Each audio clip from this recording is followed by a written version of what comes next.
Bismillahirrahmanirrahim. Elhamdülillahi Rabbil alemin. Vessalatu vesselamu ala Rasulina Muhammedin ve ala alihi ve ashabihi ecma'in. Musulman doğanlar, bir mesele ünsünü çekmek istedim. Ören mühim mesele. Ol hem kâfir doğanlarımız Cuma namazına imam hutbede gurlap duran vaktinde öz arasında gurlaşıyorlar. Ya da telefonuna güymenip oturuyorlar. Cuma namazına imam hutbede gurlap duran vakti gurlaşmak ya da başka da güymenmek bolmaya. Peygamberimiz sallallahu aleyhi ve sellem tarafından bize bu barada bir neçe tavşırıklar var.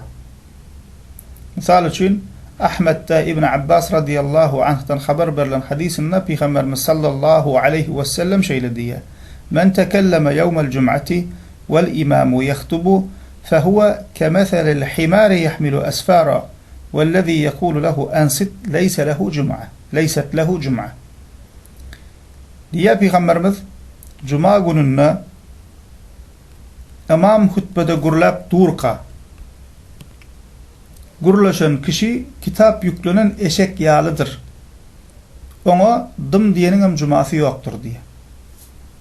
Eşeğin üstüne kitap yüklesen, neçe peydalı kitabın bolsa, eşek onu düşünmeye.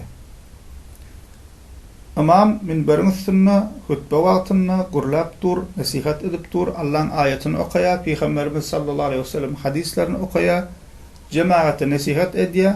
Ama bir kişi oturup ödara gurlaşıyorlar. Ya da telefonuna güymeniyor, ya da şuna mengeş başka da güymen imamı dinlemeye.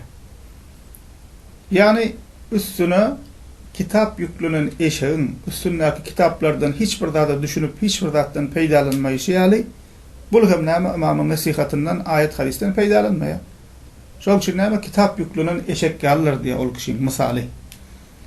Eğer yanındaki bir kişi ona nama yuvaş ol, dım, imamı dinlediyse, ol hem nama boş söz guruladıdır, onun cuması Peygamber sallallahu aleyhi ve sellem bir sogaptır diye, ona da sogap yoktur diye.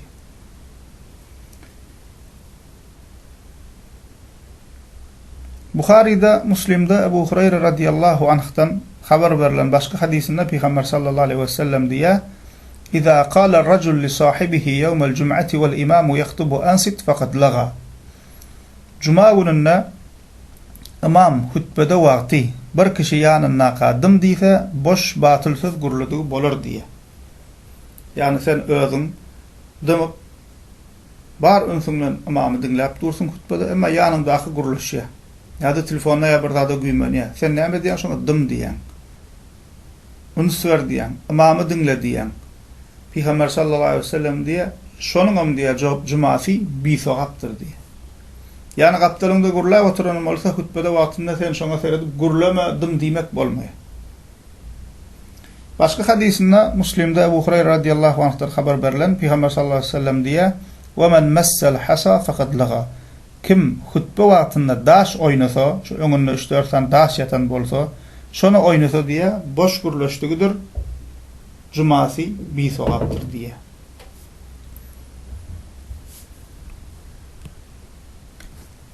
Şu hadislere esaslanıp Müslüman doğanlar alimlerimiz Cuma namazına imam hutbede gurlap duran vakti cemaatin gurlaşmağı asgarana cevap vermek, yani bir asgarıp elhamdülillah dise yerhamkallah demeyi, yaxşılığı buyurup yamanlıktan qaytarmağı, salam verip salam almağı ya da başka bir zat bilen meşgul bolmak hiçbir doğru değil, günahkarçılık diyorlar. Kâfir alimlerimiz Müslüman doğanlar imam hutbede gurlap durka gurlaşmak mekruh diptirler. Ama köp ulamalan köp bölegi imam hutbede gurlap durka gurlaşmak haram dip fetva veriptirler, dımmak vacip diptirler. Hutbe dinleyen kişi Müslüman doğanlar goya namaz kılyan adam yalıdır diye. Yani namaz kılyan adam başka biri bilen gurlaşıp bilmeye, salam verip salam alıp bilmeye, ya da namazdan başka hiçbir hareket edip bilmeye.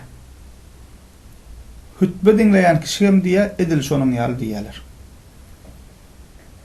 Hutbe vaktinde Müslüman doğanlar dine imam gurlamalı, cemaat olsa bar ünsün imamı berip hutbany dinlemeli. Aýdylýan zatlara düşünjek bolmaly, awrat almaly, nasihat almaly. Nasihat dinlemeli. Diňe imam jemaatdan birinden bir zat sorasa, ol kişiň näme? Jogap bermegine ruhsat berilýär. Galan ýagdaýda näme musulmanlar dymp oturmaly. Hatta musulmanlar üns beren bu da köp goý berilýän ýalňyşlyklardan. Imam hutbede dile getse sesli gıyırıp amin diýmek bolmaýa. Amini sessiz ýa-da içinden diýmeli. Köp goý berilýän ýalňyşlyklardan. Käbir imamlaryň özlerim üns bermeýär. Dilege diýen jemaat joşup amin diýen imam ondan beter dilege edip başlaýar. Ýene jemaat joşya, imamam joşya, ol gıyırýar, bular gıyırýar, habar ýok, ikisem günah gazanýarlar. İkisine de günahkarçylyk bar. Şoň üçin imamlarym şu meselede dikkat etmeli, jemaatyny näme ýetirmeli, düşündirmeli. Sesli amin diýmeliler. İçiňizden amin diýin, sessiz amin diýin diýip duýdurmaly jemaaty. Edil şoň ýaly musulman doganlar imam nasihat edip durka hutbede.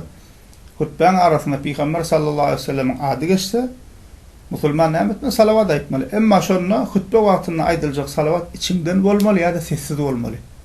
Hatta Peygamberimize salavat hem hutbede sesli aýtmak bolmaýar. Jemaat tarapyndan. Demek äm musulmanlar gaty ahmiýetli mesele. Bir kişi imam hutbede gurlap duran wagty gurlasa, şu aýdan datlarymyza dikkat etmese, köp ulamalara göre haram işetdi bolýar.